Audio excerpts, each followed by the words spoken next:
For nearly 2 millennia, the classical Christian approach to educating children nurtured Christendom and flourished. However, at some point, we veered off course and neglected this time-honored tradition. Our abandonment of the intentional cultivation of our youth sets in motion a series of consequences which we witness in today's American culture. Yet, in the past 3 decades, a glimmer of hope has emerged as we once again focus on cultivating the next generation. Currently, over 40,000 students are receiving training in classical Christian schools. Throughout history, classical Christian education has brought the illuminating light of Christ to pagan Rome, Anglo-Saxon England, Viking Scandinavia, and countless other cultures. In each instance, it gave rise to the blessings of Christian culture, leaving an indelible mark. Welcome to episode 37. I'm Chance. I'm sitting here with Tyler and Austin. We are going to be doing an episode over classical Christian education. And Austin, just jump right into it. Yeah, so we want to welcome in all the parents that are sending their kids to Oak Grove Classical Christian this fall, and anyone else that has any questions regarding classical education. We hope that we can answer some of those today. Chance, why don't you start off by letting us know what is classical education? Yeah, so classical education would be this. Theology reigns supreme among the realms of knowledge, starting from like medieval doctrine, so all the way back from Knox and Calvin, and then even back to... just forgot his name. I'm reading his book right now. He converted in Rome in 300. In 300? Yeah. St. Augustine? St. Augustine. Okay. Yeah. There we go. All the way back to St. Augustine. Brain fart. I've been getting enough sleep. And so education is nurturing the virtue of children. We instill in them by the arts of critical thinking. We equip them with leadership skills. Being able to order a sandwich when they go to Burger King is quite a feat nowadays. Yeah. We inspire them to profound goodness, so they honor their parents, they love the Lord, they love their neighbors, they love God. Just those virtues instill in them. And then also we train them to communicate through writing and through speech. And then we have a deeper understanding of history. We have a deeper understanding of God and who He is, which that's just kind of classical education in a nutshell. Right. So to ease any questions or concerns, we are remaining Christian, right? Yeah. We are Christian as it gets. We're probably more Christian than we were before, So there's going to be liturgy in the classrooms. There's going to be poems memorized that are Christian poems. There's going to be theology taught. The children are going to be getting an in-depth systematic theology from kindergarten all the way up to our rhetoric and logic years.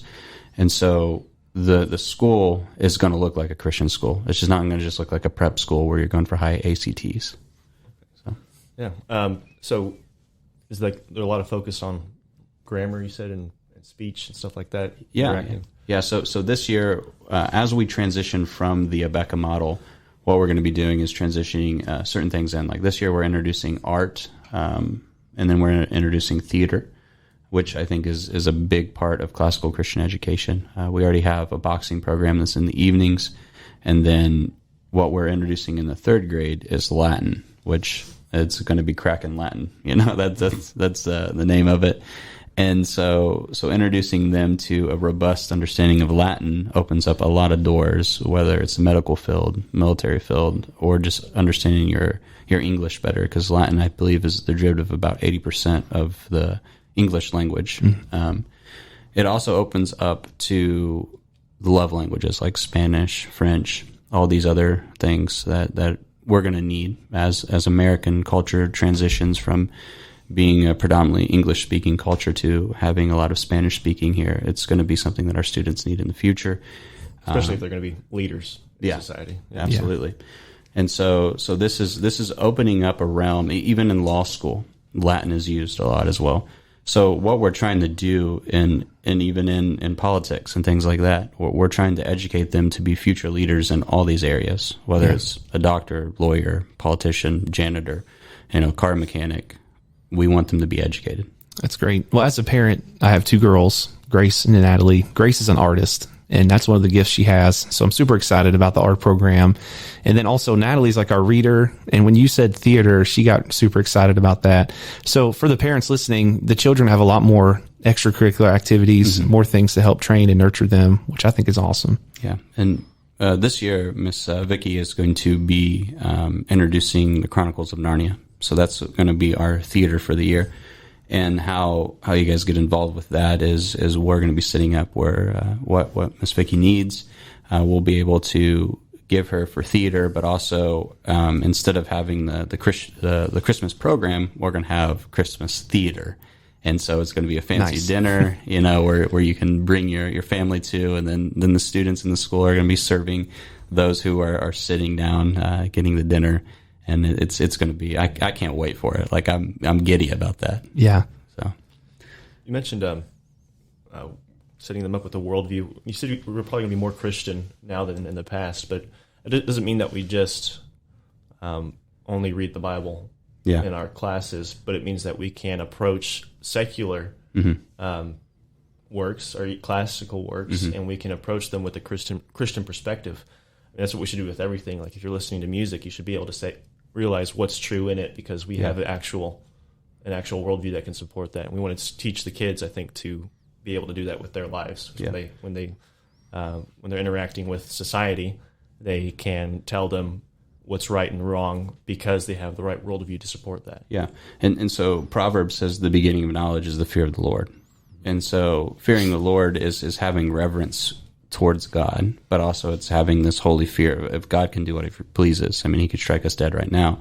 But instilling the fear of the Lord in the students instead some would hope that.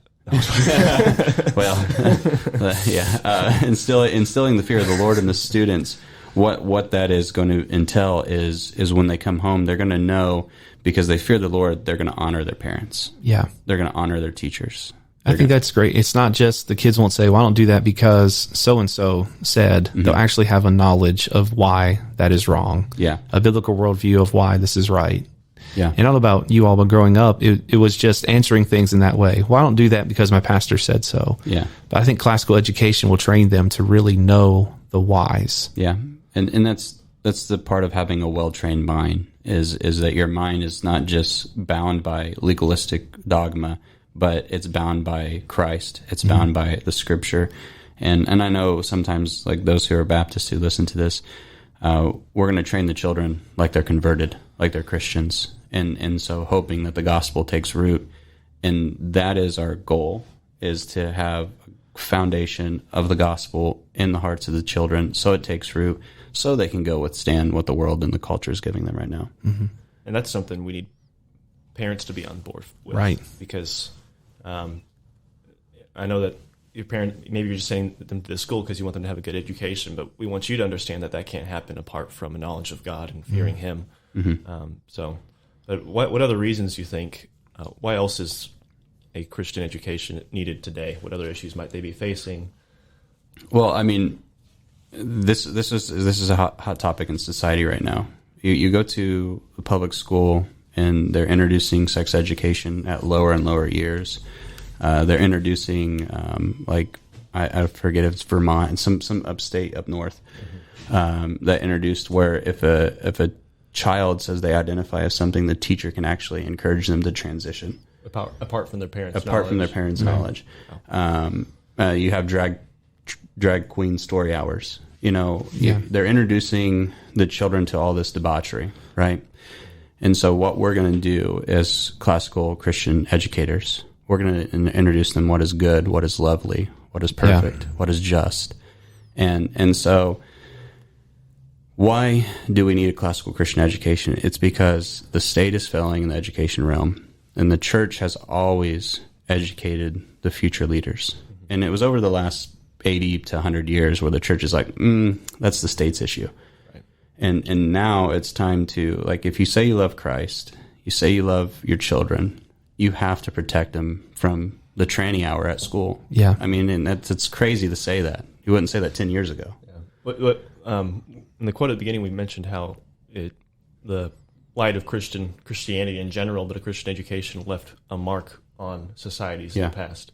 And I think that kind of follows what you're saying, is that they had these issues in their society and they fought against them by educating their children. Yeah. Because ultimately, whoever wins the next generation wins. Yeah. I was talking to my brother-in-law, it was just last night, and we were talking about the Disney Plus app, and he has it set up where he can monitor what his children watch. Anything PG and under, they can watch. Anything above that, they're not allowed to. And he got on their profile in June just to see what they were allowed to watch. And in that category, PG and under, they had an entire Pride section.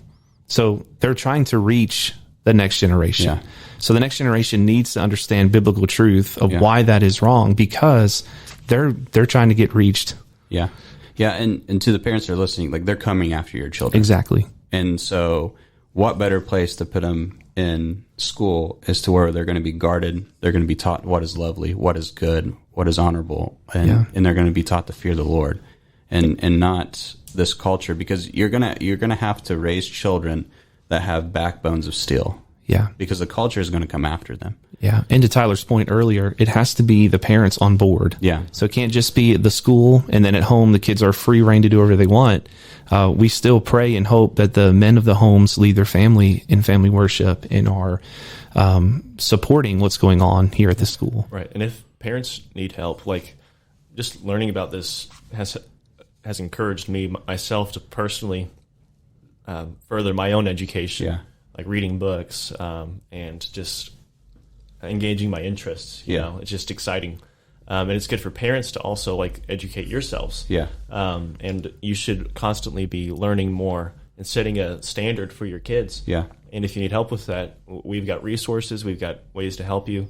And we'll talk more about resources later. But, I mean, this has really helped me. It's something that's needed for today for sure. Yeah. And to the parent that's listening, if you need to come in and sit down and be like, I need to learn how to teach my student, because education just doesn't, like, when they clock out at 3 here, education doesn't end, you know?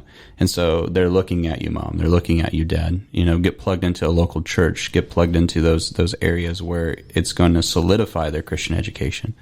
And, you know, be the leaders you need to be in your home. Yeah. So Chance, to the parent that is thinking of sending their child to a classical school, and they come up to you and ask, well, how will my child benefit here more than he would a public school, or more than another Christian school? In what ways are they going to benefit the most? Well, I guess from just being here, this is family-oriented church. Everybody knows everybody. We have a smaller enrollment, smaller classroom sizes. There's benefits in that. But on the other hand is that there's a community that is going to protect your students from all sorts of vileness that's out in the world. And then educating them, not just so education is not just the transfer of knowledge. You know, you can teach 2 + 2 = 4 all day long, but why in our culture are people saying 2 + 2 = 5 now? And so you're going to have to teach the culture, or you're going to have to teach the culture through your students why that doesn't equal 5. Those are absolutes. And so what we're going to do in a Christian education, classically, is we're going to teach them how to refute the stupidity of that argument. And so when we are educating the students, it's not just to retain knowledge, it's actually to refute evil that's in the world that is coming after you and your home. Yeah. So, and I know it's a sacrifice that parents make to send their children to Christian school. It is an expense. We understand that. Yeah. But you have to look at it this way. It's an investment that you are making in the lives of your children. You're protecting them from a lot of things that go on at public schools. Mm-hmm. And so to the parent that say, well, I just don't know if it's worth it, what would you say to them? Well, I think first off, I would say it's an eternal investment. You know, maybe your student is converted here. You know, so that you have that. And then it's also an investment for the future, you know. So when your student is you're shooting them out of the home as your arrows, you know, as the scripture says, they're going to be able to go to college and probably just breeze through, you know, Lord willing. They're going to be able to be the one that's a communicator, gifted in leadership in those areas, and being able to build businesses, if you want a good culture, a good city, you need good education. You need people who fear the Lord, who love Christ, and who are willing to withstand the evils of this world, because it's not getting easier in the States, right? I just moved from California. Praise the Lord that I'm back in the promised land of Kentucky, and seeing the depravity out there, like, you know, just going out there and living out there for 2 years and seeing, you could be driving down the road and somebody would just poop on the side of the road. That is what liberal education is bringing to the culture. That is what's coming unless we withstand it, you know. And, you know, we could get off on rabbit trails, like I'll be careful here, like communism, these things that Marxism and BLM and all this stuff that's coming to just devour what God has given us as a country. It's going to be preserved through educating our students. Yeah. And it's not even just like, I think, a explicit knowing the rules, knowing the virtues, it's instilling the virtues. So like they, you talked about when they dismiss from their classroom, when like if they have different classes, the ladies are known to go out the door first, and then the men follow. So it's establishes there that there's a difference between men and women, and also that men have the duty to honor women and respect them, and just instill these things naturally into them, where when they are confronted with this worldview, they at least know something's wrong and feel something's out of place here, because it's ingrained into them what is right and what is wrong based upon God's word. Yeah, and in introducing liturgy into the classroom, like at the end of your class period, your teacher is going to say, "Go change the world," or "Honor Christ as Lord today," and like these same things that are rhetoric that's given each and every day. And so when the student thinks of the teacher, he's telling me to go change the world. She's telling me to go change the world, or she's telling me to go honor Christ as Lord. Mm-hmm. It's a deep impact on education when you just have the same things over and over again. And it just gets ingrained into a well-trained mind. Yeah. I mean, so like classical Christian I was thinking earlier about a parent that comes, and maybe a parent doesn't have the best educational background, but I think all three of us can say that we don't have necessarily the best educational background.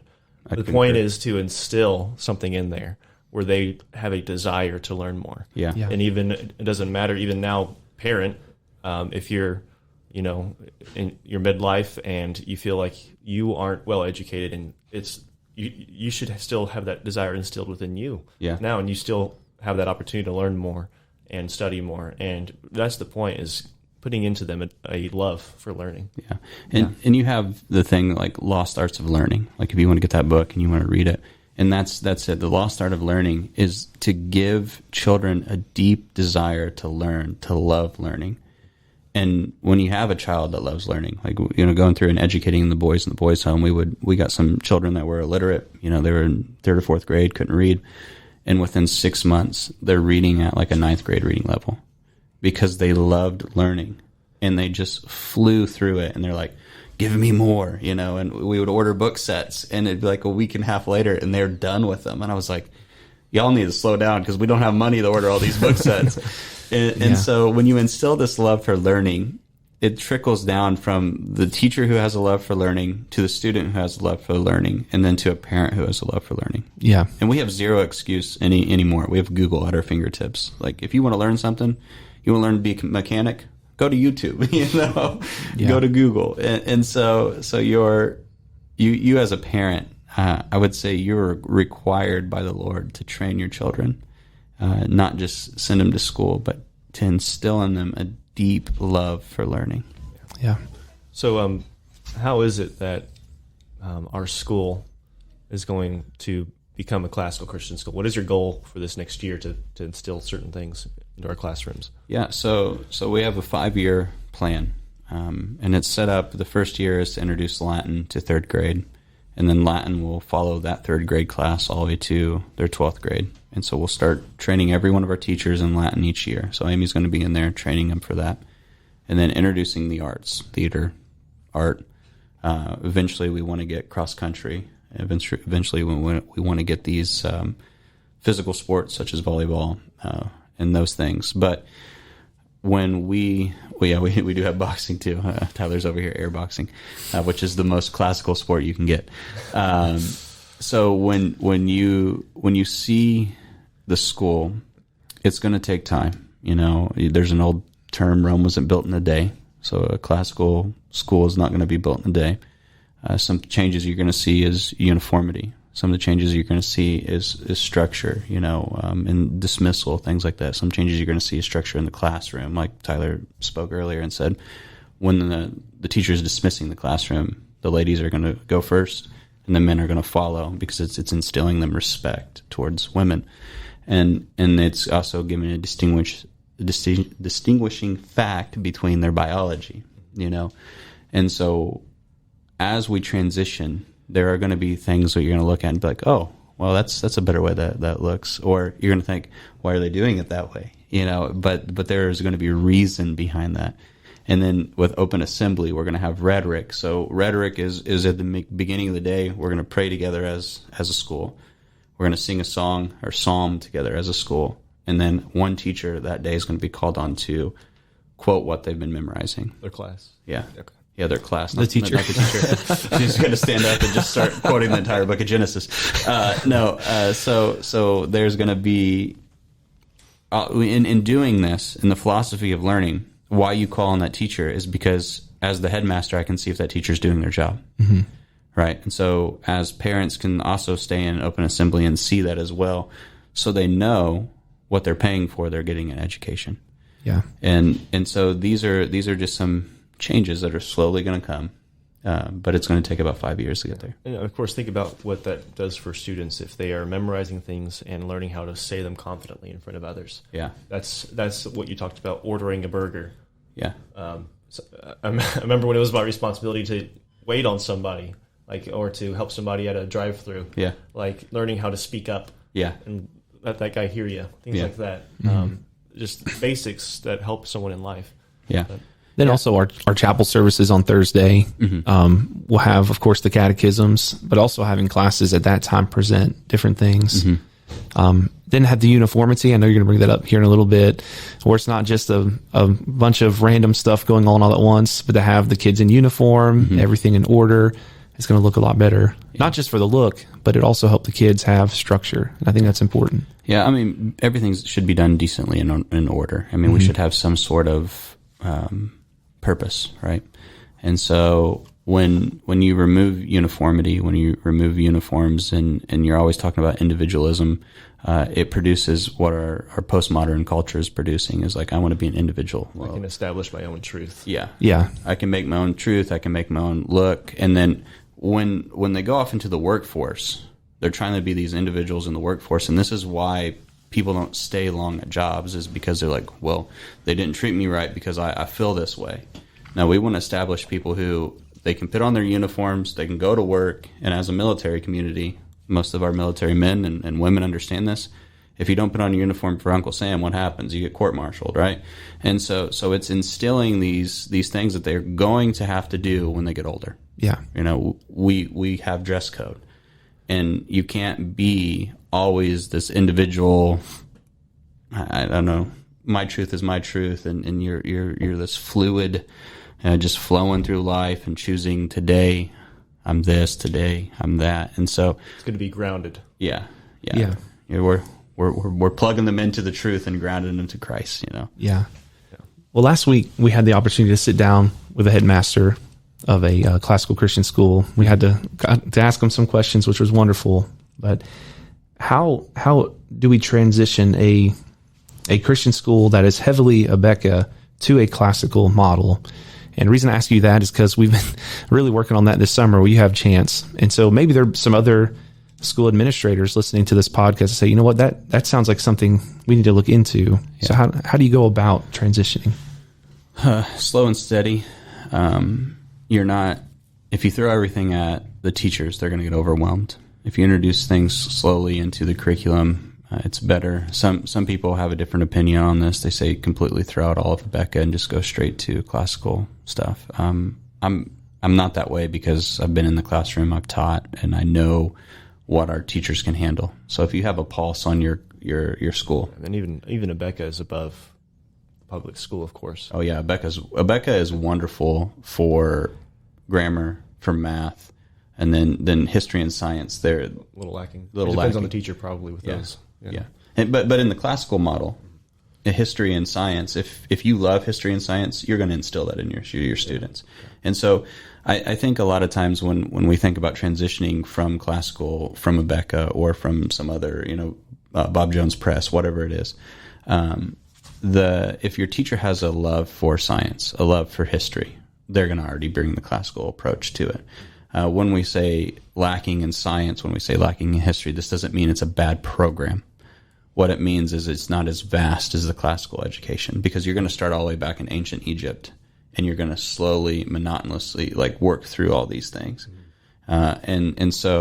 So I just think the history could be a little bit more robust with Rebecca, and the science could be a little bit more robust with Rebecca. Well, it provides good structure, but it can almost be rigid if you stick to that. Yeah. And if you want to expound on a certain topic in history with your class that you're passionate about, that option's not necessarily there. Yeah. Often in an Abeka program. Yeah. Yeah, and Abeka is set up well, especially for first year teachers who don't have a lot of experience.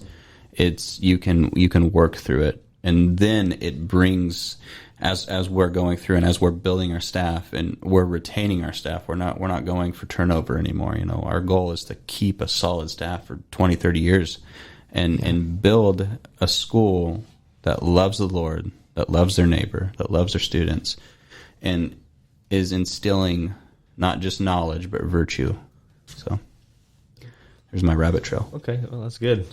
So what are some good resources for whether it's parents or teachers or school administrators to learn these philosophies, have a love ingrained into them of these certain things? So Repairing the Lost, or Repairing the Ruins is a really good book. The Lost Art of Learning is a really good book. If you have a well-trained mind, is a real good book. If you download the Canon Plus app, you have a lot of good resources on there. And to those who are listening, I know Wilson is a polarizing figure sometimes, and there are some controversies that come up with him. But if you read anything about his educational mind, it works. Obviously they have New St. Andrews, they have Logos, and they're producing wonderful Christian students that are going to, in essence, be the next leaders. So, take the good with the bad there. But those are great resources. You also, you can go to ACCS, and there is so many resources there. So ACCS, is that like Association of Classical Christian Schools? Yeah. They've got a website? Yeah. Okay. So ACCS, it's classicalchristian.org. And you can kind of look at that. There's events, there's trainings, which we're going to be getting our teachers involved in some of the trainings and the events in the future when we have the capital for that. But there's so many good resources out there. And actually, if you just wanted to pick up The Lord of the Rings and you read it with your student, with Let's go, or Pilgrim's Progress, and you read it at night, what you're doing there is you are classically training your child, and you're giving them like the Odyssey, those things. Have them read it, read it with them, because you're getting philosophy, you're getting thought, and you can pull what is good and lovely out of those books, and you can pull virtues out of those books and say this is a good virtue, and you can say Smeagol, bad virtue, and you can teach the students to love the gold nuggets in literature. Yeah. I think another thing that helped us a lot was going and visiting a classical Christian school and seeing it firsthand. Yeah. So going down to JECA in Nashville, seeing firsthand what classical Christian looked like, that was eye-opening to me. Yeah. And seeing the professionalism, the order, the sharpness of the students. We walked into one room with the headmaster, and all the students stood up and addressed him. It's just excellent. Yeah. And that's what we want. We want orderly students. We don't want chaos. Where chaos is, there's no order, there's no chaos. Where there's Christ, there isn't chaos. Right. And there's probably a time and place for you to dress how you like to dress. Yeah. In a sense. However, like when everyone's doing their own thing in an educational setting, that's not what you not what you want. Right. Yeah. Well, like Fridays, we have Friday days where they can wear jeans and school swag, or they can wear an army shirt, just build that fun Friday, it's the end of the week. So individualism is not inherently evil, but when you're trying to do education, we should be uniformed. Mm-hmm. All right. Now this is questions for you guys, because you've been asking me a whole bunch. What is your guys' favorite book or classical book? Okay, well, since you already mentioned it, mine's Lord of the I love The Hobbit. I love the series. What about the Hobbit movie? No. No. I'm sorry. I actually was reading the series, and I started with The Hobbit, I was reading the series, but I actually watched that movie as I was reading the series, and it made me like want to like cringe. That. I guess if you haven't read the books, maybe you'd like that, and that's how I guess they all are. But not the movies did it justice, especially the extended cut. If you want to take a week out of your time to watch those movies, but yeah, I love it. It has a of course Tolkien, he was a Christian worldview. Yeah, it doesn't force that. Because I think any good story, anything good in the story is good because it comes from a Christian worldview. And you can actually say that there's a right and a wrong and a bad and a good and evil and all those things. And he does well at portraying certain qualities in his characters. And it's a great study. It's a great thing to read over and over again, I think, for people. But Yeah. Shows total depravity at the end. Right. I don't know if that's what the Catholic was going for or not, but it's there. It's inescapable in a sense if it's a Christian worldview. No. Yeah. Now, Tyler and I were joking beforehand because we both really like Lord of the Rings. Yeah. I'm going to have to say Lord of the Rings as well. Just finished the Silmarillion, which it's excellent. Just the detail Tolkien can put through his works. I read through the Lord of the Rings first in high school. Then 2 years ago, I read through it again. It's just, it's an amazing work. You can see the good and the evil in it that he brings out. And I guess my second would be Pilgrim's Progress. John Bunyan, of course, that was Spurgeon's favorite as well. Kept it on him at all times. Yeah. But those are my two favorite. What about you, Chance? I just finished up Pilgrim's Progress this week. But I would probably say The Art of War is going to be my favorite book just because I read that before I was converted. Who's that author? Is it like Sun Tzu or something? I don't know how to say it, but you can attribute any quote to him, I think. Right there, Sun Tzu, yeah. And then I think there's another, the Five Pillars as well. He writes that. And it's just teaching you military strategy, things like that. But I think there's a lot of applicable things that you can use in your life, like where if I move this pawn here, what's going to be the reaction of that? And it just kind of trained my mind into thinking logically and then thinking critically, if there's a opposite reaction to what's going to, Right. So that's probably mine. So as we think about classical education, what are some men in history that were classically trained, went through this kind of education? What are some that come to mind immediately? I would say John Knox. I mean, he kind of plowed away at the educational system in Scotland and started educating the Scots. And so Knox would be one of those guys. I would say Spurgeon was classically educated. I would say most of your Puritan authors were classically educated. Those dudes could write. Yeah. And you were telling me, Chance, John Knox really brought about, well, of course, the Lord brought about Reformation, but God used John Knox in Scotland through education to really bring the Reformation there. Yeah. So Knox and education, I mean, even till this day, the religion of Scotland is Presbyterian. I just thought of this. I remember reading about Luther, and in Germany, during that Reformation time there, he was the one advocating for, in a sense, state schools, but it wasn't state because it was church schools because the church controlled the state, whether it was in the Catholic lands or the Protestant lands.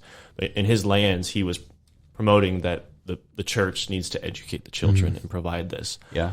Him and his wife, I actually was reading a book on the way back from California or listening to it. They started the first girls' school because... because she was a nun. Yeah. She escaped from the nunnery. Yeah. Through like barrels or something. Yeah, crazy. like convent. Yeah, she got out of there, and then, but they started the first girls' school because Reformation actually was like, it was freeing for women because women naturally, unless you went to the convent, you weren't going to get educated, and so they were starting these girls' schools, which was causing some uproar. Because now both the men and the women are educated, and Rome's like, what do we do? They know what we're teaching them, And so Luther is a big component to education as well. Yeah. So anywhere there is true Reformation, education is reformed as well. Like I just like you can't separate the two. Okay. This is a controversial statement. I want to see if you guys agree with it, but Vodi Bakum made the statement that Christian parents really have no business at all sending their kids to public school. I would agree. Yeah, for the most part, I would agree. Some think that it's the only choice. I think if you can look into homeschooling stuff, you should try to do that. And there are differences in public schools. Of course, you're going to get garbage everywhere.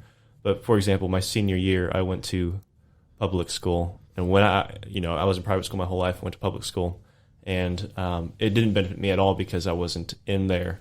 But a very careful Christian parent might be able to send their child to public school, and they go through a career path, and they're wise in their interactions with fellow students and things like that, and it can work out well.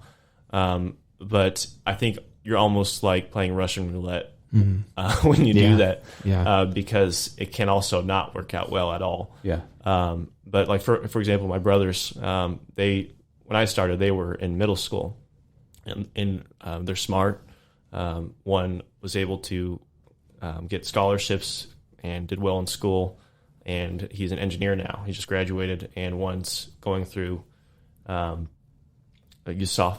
with the Air Force Academy out there in Colorado, and so it worked out for them. But I'd be very careful. If you're in that position where there's no other option, it seems, and I would take your word for it.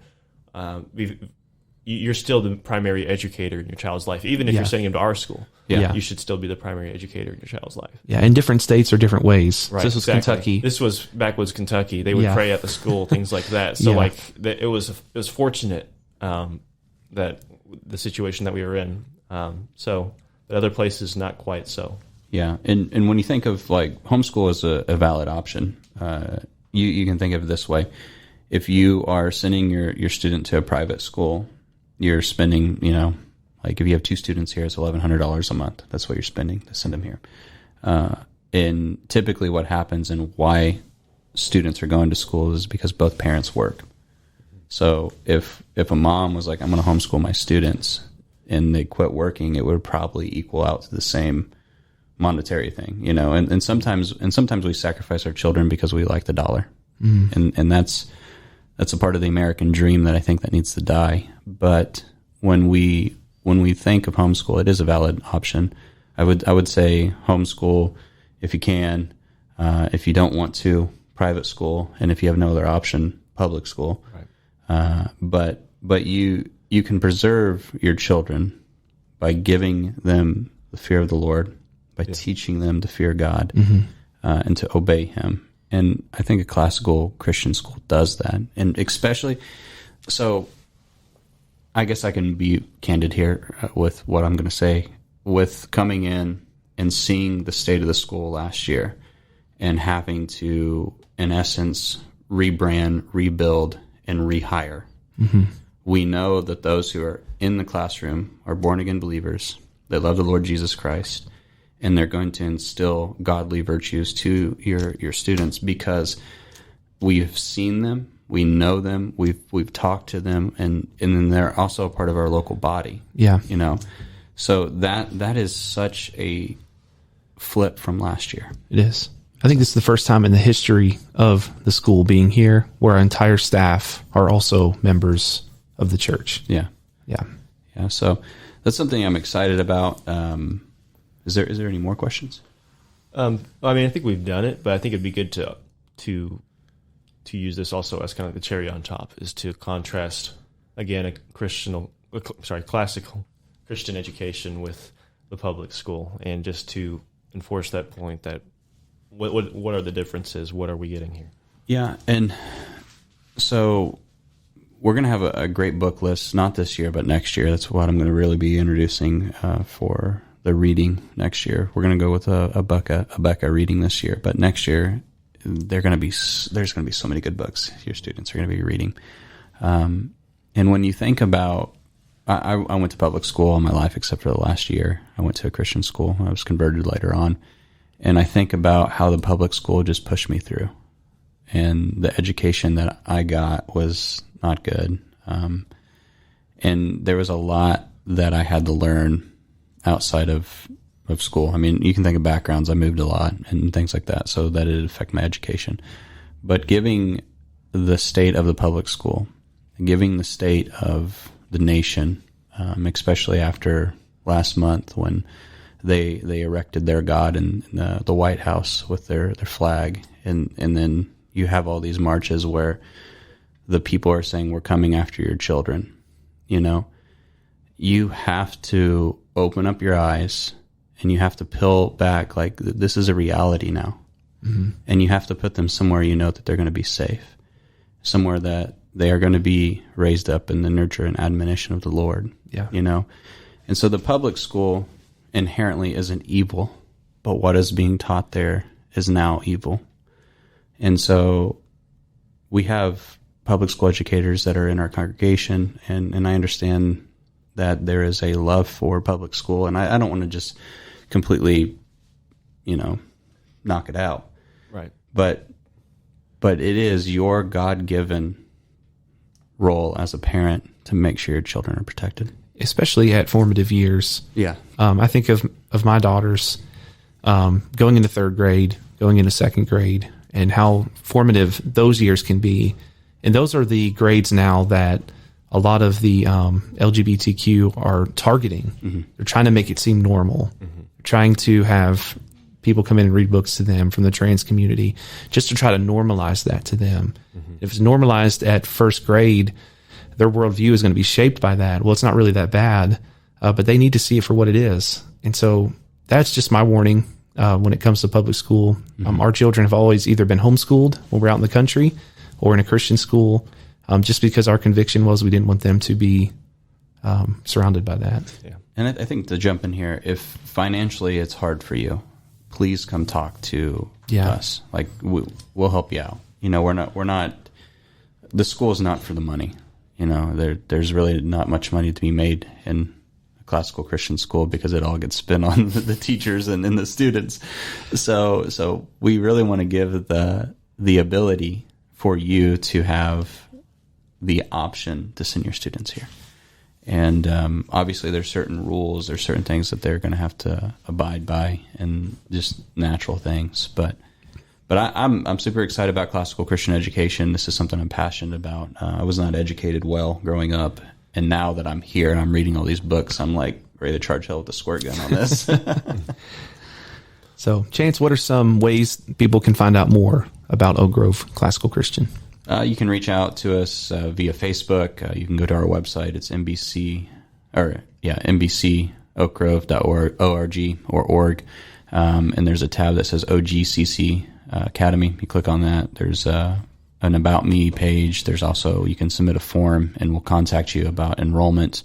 The tuition and everything is put on the site, but that is a valid way. Or just come by and visit us. There's typically somebody from here from 9 to 3 each day.